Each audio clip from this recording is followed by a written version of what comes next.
झारखंड में अगवा सरकार यानी हेमंत सरकार के मंत्रिमंडल का गठन हो चुका है और 9 दिसंबर से झारखंड विधानसभा के शीतकालीन सत्र का आगाज भी कर दिया गया है।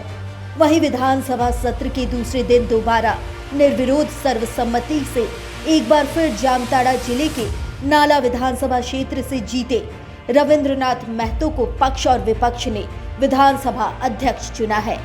विधानसभा अध्यक्ष बनते ही रविंद्रनाथ महतो ने एक नया कीर्तिमान स्थापित किया। वो झारखंड के पहले ऐसे विधायक बने जो लगातार दूसरी बार विधानसभा अध्यक्ष चुने गए हैं। दरअसल विधानसभा अध्यक्ष के लिए प्रस्तावित रविंद्रनाथ महतो नाला सीट से चौथी बार विधायक चुनकर आए हैं। यही नहीं, कई अन्य विधायकों की तरह वो भी लगातार 3 बार जीतकर हैट्रिक लगाने में सफल हुए हैं। इतना ही नहीं, रविंद्रनाथ महतो ने हैट्रिक लगाते ही चौथी बार नाला सीट से जीत दर्ज कर उस मिथक को भी तोड़ डाला जिसमें कहा जाता है कि स्पीकर रहते कोई प्रतिनिधि दोबारा चुनाव नहीं जीतता है। लगातार दूसरी बार स्पीकर बनने के बाद रविंद्रनाथ महतो ने ये साफ कर दिया है कि पक्ष विपक्ष दोनों को रविंद्रनाथ महतो पर भरोसा है।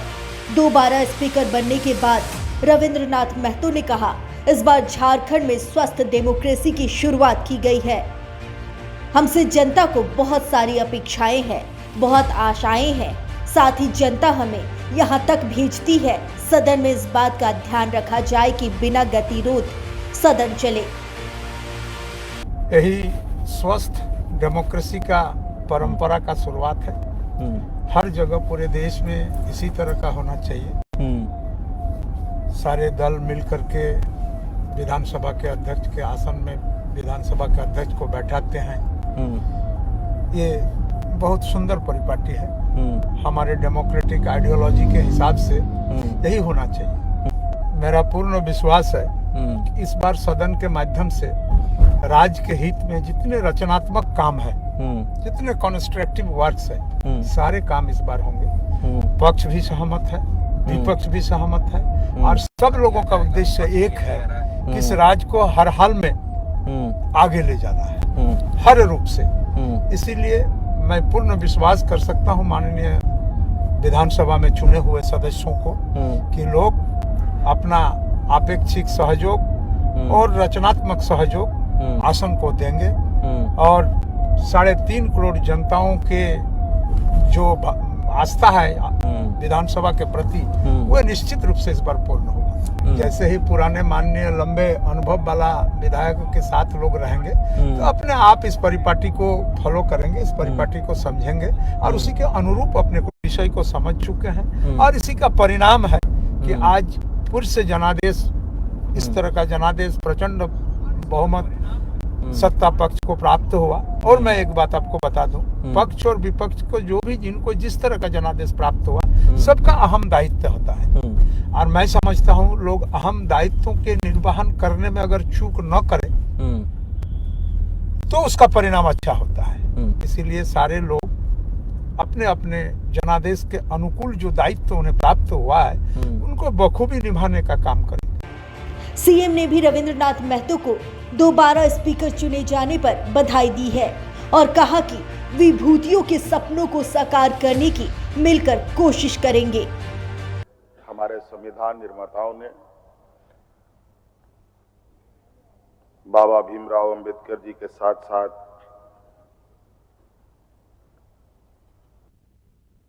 देश के महान विभूतियों का समर्पण और त्याग है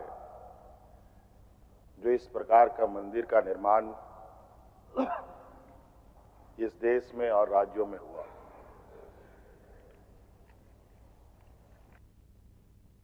और कहीं न कहीं हमारे इस लोकतंत्र का दुनिया लोहा भी मानता है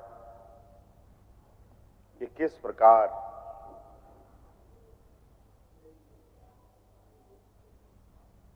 इस देश के अलग अलग रंग भेद के लोग, अलग अलग बोलचाल वाले लोग, अलग अलग सभ्यता संस्कृति से जीने वाले लोग एक साथ मिलकर एक समूह में रहकर अपनी हर समस्याओं का समाधान करते हैं।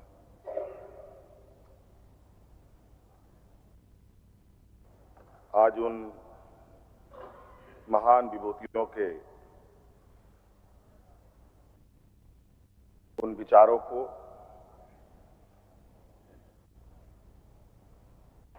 देश आजाद होने से लेकर अब तक पीढ़ी दर पीढ़ी हम सब इसका सम्मान करते आए हैं। इनके विचारों को अपने कंधों पर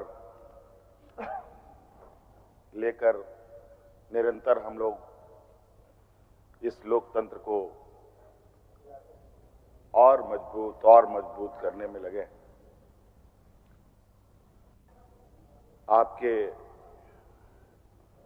अध्यक्षता में हम लोगों ने पंचम विधानसभा सत्र को भी बहुत सफलतापूर्वक संपन्न किया। आपने बहुत ही सहनशीलता और संवेदनाओं के साथ सदन को चलाया। इधर बीजेपी अभी तक नेता प्रतिपक्ष का चेहरा साफ नहीं कर पाई है, मगर रविंद्रनाथ महतो के स्पीकर बनने पर बीजेपी विधायक बाबूलाल मरांडी ने बधाई देते हुए स्पीकर से मांग की कि सदन के कस्टोडियन के नाते सभी को अपनी बात रखने का अवसर दे। यही मांग डुमरी विधायक जयराम महतो ने भी स्पीकर रविंद्रनाथ महतो से की, ताकि नए विधायकों का इससे आत्मविश्वास बढ़े। मैं उम्मीद है कि आप सदन को अच्छे ढंग से चलाएंगे। आपके पूरे 5 वर्षों का अनुभव भी है, लेकिन उस पर मैं जरूर एक बात के आग्रह करूंगा, क्योंकि सदन में सत्ता पक्ष और विपक्ष दोनों होते हैं। सरकार होती है वो संविधान के और नियमावली के वो कस्टोडियन होते हैं, और अपोजिशन में जो बैठते हैं उसकी एक अच्छी प्रकार से पहरेदारी करते हैं। तो आपसे हम जरूर आग्रह करेंगे कि आप विपक्ष की तरफ अगर अधिक ध्यान देंगे तो प्रदेश में या जो संविधान है या फिर हमारा जो कार्यपालिका जो नियमावली है उसका ठीक प्रकार से अनुपालन हो सकता है। परम श्रद्धेय आदरणीय अध्यक्ष महोदय को आज सदन का अध्यक्ष चुने जाने के लिए बहुत बहुत बधाई, असंख्य शुभकामनाएं।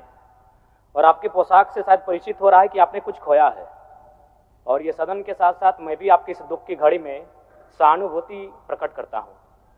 अध्यक्ष महोदय, तमाम विपक्ष के साथियों ने विशेष बात को रखा कि जो सरकार होती है संभवतः उनसे अगर कुछ त्रुटि हो भी जाती है तो उसके बचाव में खड़ी अपने आप को पाती है। तो इसलिए अगर आप वास्तव में अगर झारखंड राज्य की समस्याओं से परिचय होना चाहते हैं तो आपको विपक्ष में बैठे और नए विधायक जो चुनकर आए हैं उन्हें आपको बेहतरीन अवसर देने का प्रयास करना होगा। अध्यक्ष महोदय, अगर आपकी व्यक्तिगत बात कही जाए तो आपकी कुशलता की, आपकी योग्यता की, आपकी निपुणता की पूरा राज्य प्रशंसा करता है, लेकिन हमें लगता है कि अपने व्यक्तिगत विषयों से हटकर हमें आज राज्य के जो ज्वलंत मुद्दे हैं उन पर भी अपने ध्यान आकृष्ट करने की आवश्यकता है। रविंद्रनाथ महतो के बिना टकराव दोबारा से विधानसभा अध्यक्ष बनने से झारखंड में स्वस्थ डेमोक्रेसी की शुरुआत मानी जा रही है, और ये भी माना जा रहा है कि बिना गतिरोध सदन चलने से राज्य के लिए सारे रचनात्मक कार्य होंगे और सारे विधायक अपने दायित्वों के निर्वहन में चूक नहीं करेंगे। तो निश्चित तौर पर सीएम हेमंत सोरेन के झारखंड को सोने की चिड़िया बनाने के सपने को साकार होने से कोई नहीं रोक सकता।